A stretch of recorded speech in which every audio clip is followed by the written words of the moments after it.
I'm addicted to makeup. I want to be glamorous 24/7. It is taking her life over. Is there a risk of infection with permanent eyeliner? I personally think she's crazy. Why don't we have you wash off your makeup? I think about death all the time. I do have locks of her hair. Oh my God, it smells like her. Every day we can choose life and death. Barbara always chooses death. I plan my own funeral to a T. Dearly beloved. Let me ask you, do you love you?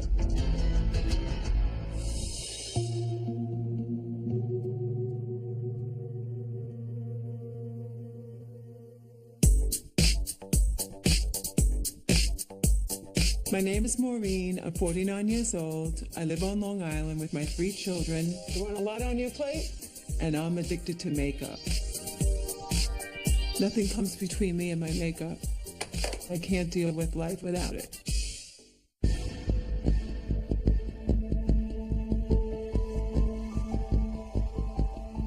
I need makeup to make me feel more confident and more presentable. She'll do anything to get that makeup on her. Everywhere she goes, she's just fixing her makeup and makeup. I've never seen her without makeup. Each day I spend about 3 hours applying makeup, but I don't mind because it's worth the time. I wear makeup no matter where I go, even just to go outside to the mailbox. The only time I take off my makeup is when I'm in the shower. I even sleep in my makeup. Sometimes when I wear my eyeliner to bed, I wake up and my eyes are stuck together. I guess I want to be glamorous 24/7.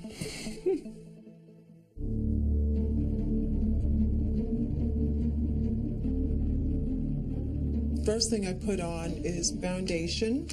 Then I put on my blush, my eyeshadow, my eyeliner, eyebrow pencil, bronzer, lip liner, lipstick, then more bronzer, top it off. I wear about 40 products to complete my look. My favorite one is my green eyeliner. When I'm out in public, I have women come up to me and ask me, wow, your eyeliner looks great. Where did you get it? You look beautiful with those eyes. And I say, I never tell. Are you going out? Does it look like I'm going out? Yeah. Why does it look like I'm going out? Does she have too much makeup on? I always tell her, come on, we're gonna be late, but she still continues to do her makeup. I've even been late to school because my mom had to spend time doing her makeup.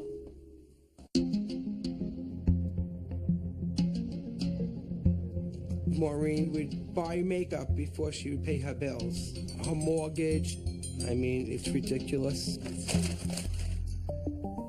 I first became interested in makeup when I was about 16. I started going to discotheques with my friends, so I would glam it up, dress up, doll up. Ever since then, I just feel more comfortable wearing my makeup. I try to still look like a diva from the 70s. This is my signature look, and I don't like to be seen without it. You ready to work out, girl? Yeah, I'm sure. You have all that makeup on. It does drive me crazy at times. You know, be natural for once. They'll still look at you, Maureen. Don't worry. Your makeup is so messed up. It is, it's running. Look. Uh-oh. Wait. Sexy, Gary.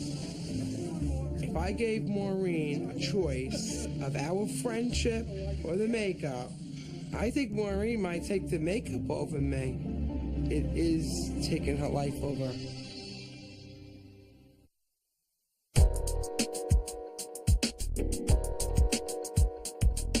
My name is Barbara. I'm 55 years old. I'm a bohemian free spirit who lives in Queens, and I'm obsessed with death. I think about death all the time, like 6 in the morning till 8 at night. I hate light, you know, I'm kind of very comfortable in the dark, and I even dream of it. I did study Wicca, and I would be wearing robes and doing spells.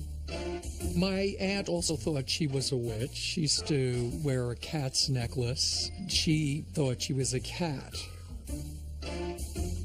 People told me if anybody could pull off black lipstick, I can. That I make it very glamorous. That looks good. And I got very heavy into goth because it's really about being dead even though you're alive. Every day we can choose life and death, and Barbara always chooses death.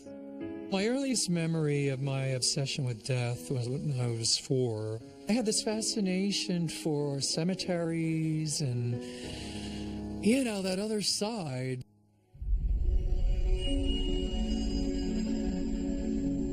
I don't think there's anything wrong with going to a cemetery and hanging out.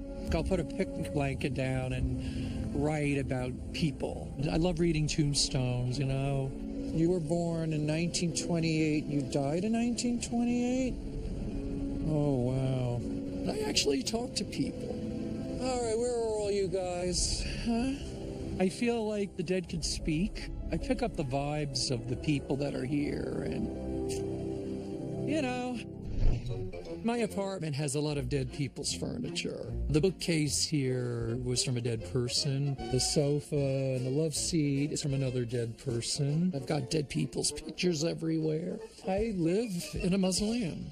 She's always choosing, you know, like to focus on the dead people, the people who are missing, the hole that she's eventually going to go into. These are all dead people up here, except me. This is my mother's urn. It looks like a little coffin. I do have locks of her hair. Oh my God, it smells like her. I got a cat's whisker from a cat that died too.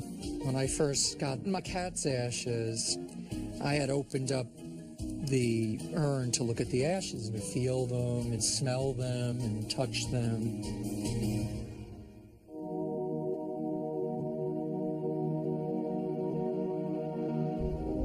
I love all things related to death, caskets, urns, cemeteries, funeral homes. I like the feel of this. This is more comfortable than my mattress. This pink is definitely not my favorite. This doesn't creep you out? Not compared to a lot of people I meet. Realizing that Barbara looks at death as being more comfortable than her own life here is scary. I don't think this is a horrible obsession. I mean, we're all going to go there. I embrace it. You're not scared about your eyes, a needle going by your eye or anything? Not really. What's she missed? She has a very good reputation. Dearly beloved, we are gathered here today to have the funeral for Barbara. No, we're not having a celebration of my life. My name is Maureen, and I'm addicted to makeup. I love the way makeup makes me look more glamorous, feel more confident. My friend Jerry and I are at the tattoo parlor to learn about the possibility of getting green eyeliner tattooed on. I learned about cosmetic tattooing in a magazine, and it looked very interesting, and I just want to find out about it. I personally think she's crazy because it's there forever and she can't hide it. What does it entail to have permanent eyeliner applied on? We can put a topical anesthetic on your lids, take a little bit of the pain off, and we do the line the same we would do, you know, a regular tattoo. I've had people come in and ask for permanent makeup, but I have never seen something as extreme as green eyeliner. Is there a risk of infection with having permanent eyeliner tattooed on? Well, if you don't take care of your tattoo the right way, then there's always risk for infection. Okay. It might swell maybe for a couple of hours, 2-3 hours, and then it'll not too bad. keep ice on it. Now, the eyelids cannot be restored once they're stretched. It's going to hang a little bit, you know, so that's stuff you have to think about if this is what you want to do. Okay. Yeah, and I want to make sure that you understand that this is permanent. One day that you decide to wear that blue shirt, you know, you might not be so happy with the green eyeliner that you decided to put there forever. So I wear my green eyeliner every day, no matter what color I'm wearing. yeah, to me it might be easier to just apply than to be sorry about it later. Yes, You I know, know 'cause something it's to think about. Yeah. Honestly, I feel like she would regret it. I've been in the industry forever, and people regret a lot of things. What do you think about it? You're not scared about your eyes, a needle going by the eye or anything? Not really. She missed. She has a very good reputation. My friend Jerry doesn't understand that I love to wear makeup because she's just not into makeup. And where you gonna get the money? Oh, I'll save my money. Or just think what you could do with that money. I know. I don't know yet. Maybe you're right. Oh, I haven't said no, I haven't said yes. I'm going to think about it. I just pray for her that she doesn't get it tattooed on, because in the future she's going to be sorry that she did that. You can't hide it, especially green.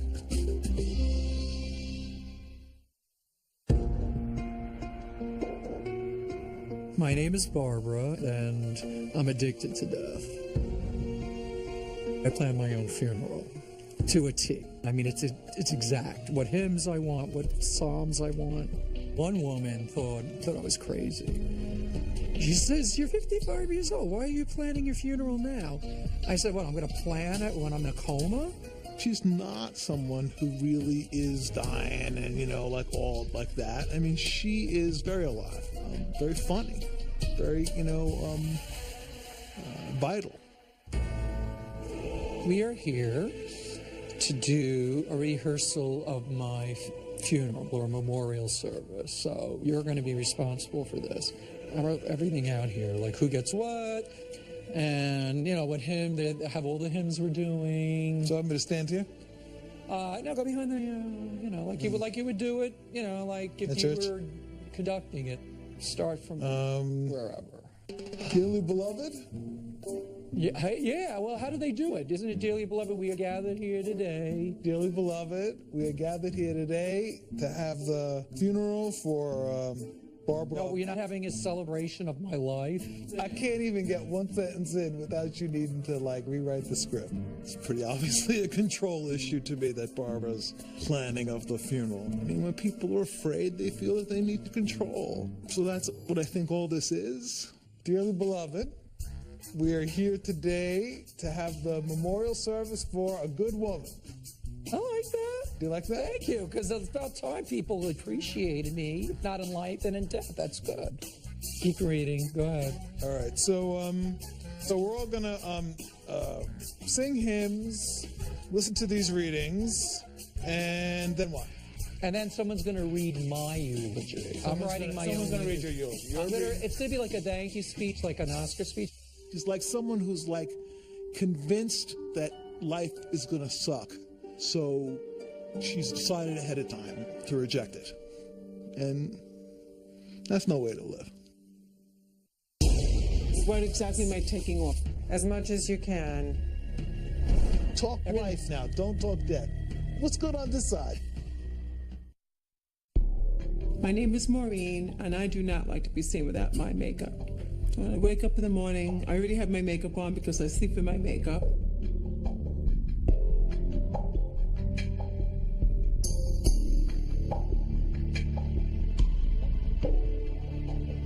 I've been wearing makeup for so long. I'm here to see the dermatologist to see if there's any damage done to my skin.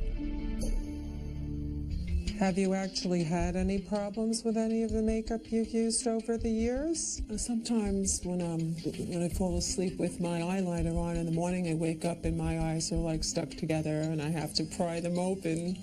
Well, that doesn't sound like a good thing. I know. Are your eyes ever red? Sometimes my eyes will be bloodshot. That's actually a sign of inflammation. Can lead to problems with your eyes. Also, mascara and eyeliner actually can cause pigmentation in the whites of the eyes that's permanent. I didn't realize that. But I was also concerned if the makeup was aging my skin in any way. There is some theory that if you leave makeup on long enough and it causes a low-grade chronic inflammation, that the chronic inflammation might accelerate aging. Oh, wow. I'd like to examine your skin. Why don't we have you wash off your makeup? Sure, okay. I wasn't surprised that she reacted with some distress. What exactly am I taking off? Everything? As much as you can.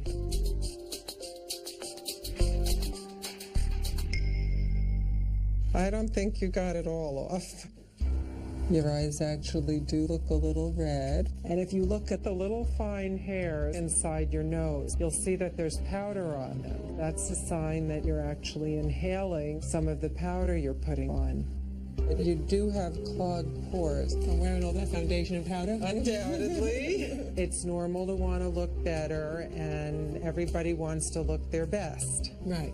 However, you absolutely should not be sleeping in makeup. Now, when you find you absolutely can't change, then you might want to consider seeing a therapist to try and figure out why you absolutely have to keep makeup on 24 hours a day. Okay. The dermatologist suggested I talk to a therapist, and I'm certainly open to the suggestion. But I can't wait to get back in my car and apply my makeup again because I don't like to be seen without my makeup.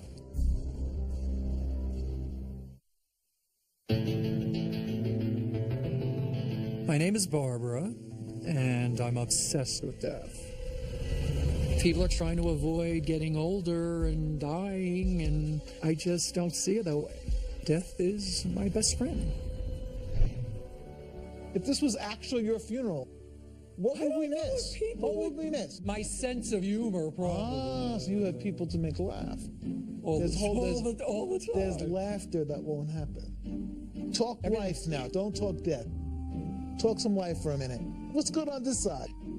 I don't know. I have my cat for now. My friends who really care like you. And, all right. And I love you for being there for me. If she could just see her life as a gift, then I think that this death focus will just disappear. The way darkness disappears when you put on a light. Do you think maybe it would be a good idea to get some help? Get a little focused on life on this side of the abyss. So you're open to get some help. This wasn't a total waste of time. No. Well, I'm here to see a therapist today. My friend Lori, had asked me, well, don't you want to get help? I hope that I get a breakthrough out of this of some sort. When you say you really got into death, what do you mean by that? I've lost a lot of people in my life, but 4 years ago I lost my mother, and it was pretty traumatic. She died of emphysema. I promised her that she would die with dignity. I promised her that. I let her down.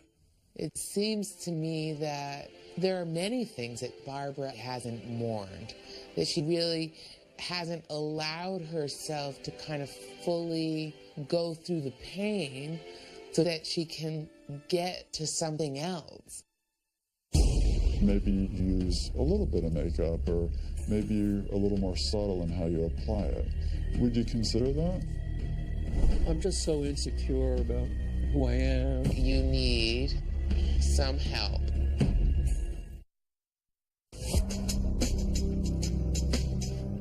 I can't stop thinking about death.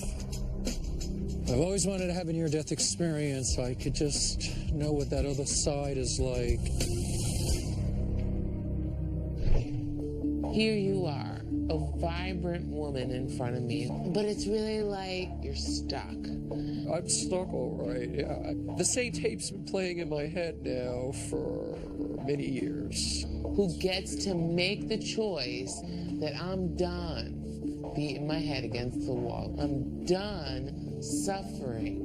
I don't want to do this anymore. I'm just so insecure about who I am. I don't even know who I am anymore. It is clear to me that you need some help. Let me ask you, do you love you?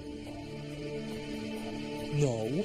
That's where it has to begin. Barbara is constantly ruminating about death and dying and morbidity, and it really doesn't allow her to engage in the possibilities in her life. For you, it seems the core has a lot to do with forgiveness and acceptance. I guarantee you, with the work, you can make progress. But it's a matter of really shifting your energy and your belief system about what's possible for you.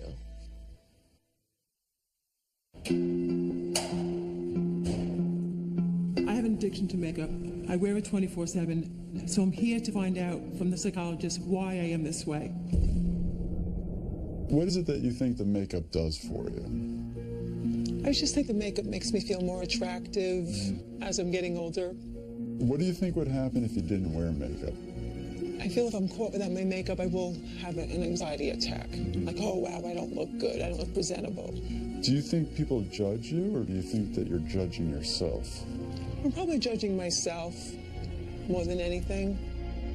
Maureen's a very harsh critic of herself. She equates looking a certain way with her self-worth. The danger of basing how you feel on how you look is eventually it's not going to be good enough. I'm going to do a little exercise, okay? Okay. I want you to hold the mirror. I want you to describe yourself. Whatever comes to mind. Blonde hair, blue eyes. Okay. A mother. Okay. A friend. Okay. An aunt, a cousin. All right. You know, it's interesting. You initially saw yourself, the physical appearance, but then you realize that you're more than that. Yes. The makeup doesn't actually define who you are, does it? You're still a mother, you're still an aunt, you're still a cousin, you're still a good friend without the makeup. There might be an approach that you can take where maybe you use a little bit of makeup, or maybe you're a little more subtle in how you apply it. Would you consider that? Maybe day by day wear a little less to maybe one day not wear any makeup at all. If you're able to make small changes, that's going to be good. Okay. Gradually. I have confidence that Maureen can change her narrative. It's going to be a lot of work at first, but as she starts to see the positive result, I think that will motivate her more and more. When I first try to go out of the house without makeup, it may be a little difficult, but I'm certainly going to try that.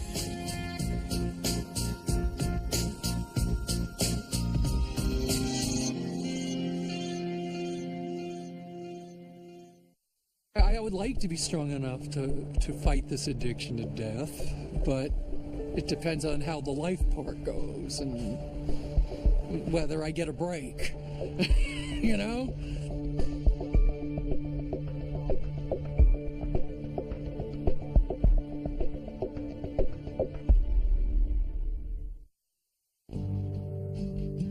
After seeing the therapist 3 weeks ago, I experienced a couple of other losses, so death is even more relevant to me now than ever was.